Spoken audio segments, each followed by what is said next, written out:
If you've ever felt like the pain of abandonment or grief never goes away, then I need you to know that you're not alone. That heavy ache in our chest, the feeling at the bottom of our stomach, or the constant wondering whether we'll ever be okay again. It's something so many of us carry, and I'm not just talking about my professional experience here, but actually my personal journey. The pain of abandonment often consumes us to the point that being at peace with it isn't even on our radar, but it is possible, and I want to talk about how. Hi, I'm Melissa, an accredited counsellor specialising in abandonment and loss. I've worked for years supporting people who feel the weight of loss, whether that's through an absent father, the loss of a loved one, or simply the type of grief that isn't always supported by others. I know through the work that I've done and my own personal journey that peace is possible, and I mean real lasting peace, but it's not always what you expect it to look like. So grab a cup of tea, get cozy, and let's get into it. So peace isn't about forgetting what happened, and it's not about pretending that it doesn't hurt. It's actually about learning to live with the absence in a way that doesn't consume you.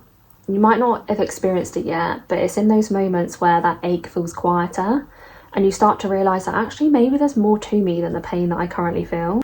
When it comes to abandonment or loss, you are going to ask all of the why and what questions. Why did this happen to me and what's wrong with me? But it's these thoughts that keep us tied to the pain, making peace feel completely out of reach.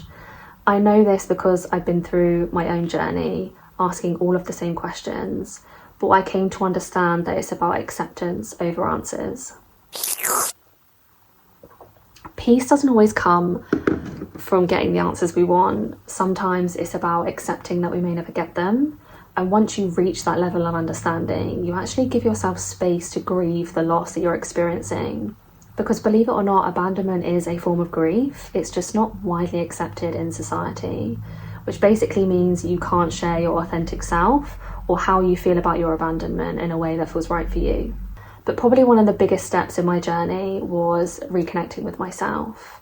For me, peace showed up when I stopped trying to fix the past. I stopped asking the why questions and started focusing on what I needed in the present moment. Some days were better than others, but when his absence made me feel angry, I allowed myself to feel it. My dad doesn't want a relationship with me, and that's really hard to sit with.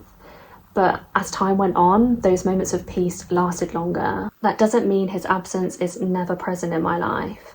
With each new chapter comes new challenges. Finding peace doesn't mean that you'll never feel pain again. Finding a way forward isn't a straight line, it's messy, and that's okay. But that's because I know that in the mess, peace is possible because I've been through that journey. And in your journey to finding peace, you're allowed to take your time. This isn't an overnight success. It's taken me 10 years to get to this point. You're allowed to feel hurt and still hold on to hope. I spent so many therapy sessions asking myself, what if he reaches back out? What if he wants to have a relationship with me? This isn't about fixing the past. It's about finding a way to live with the absence in a way that feels right for you.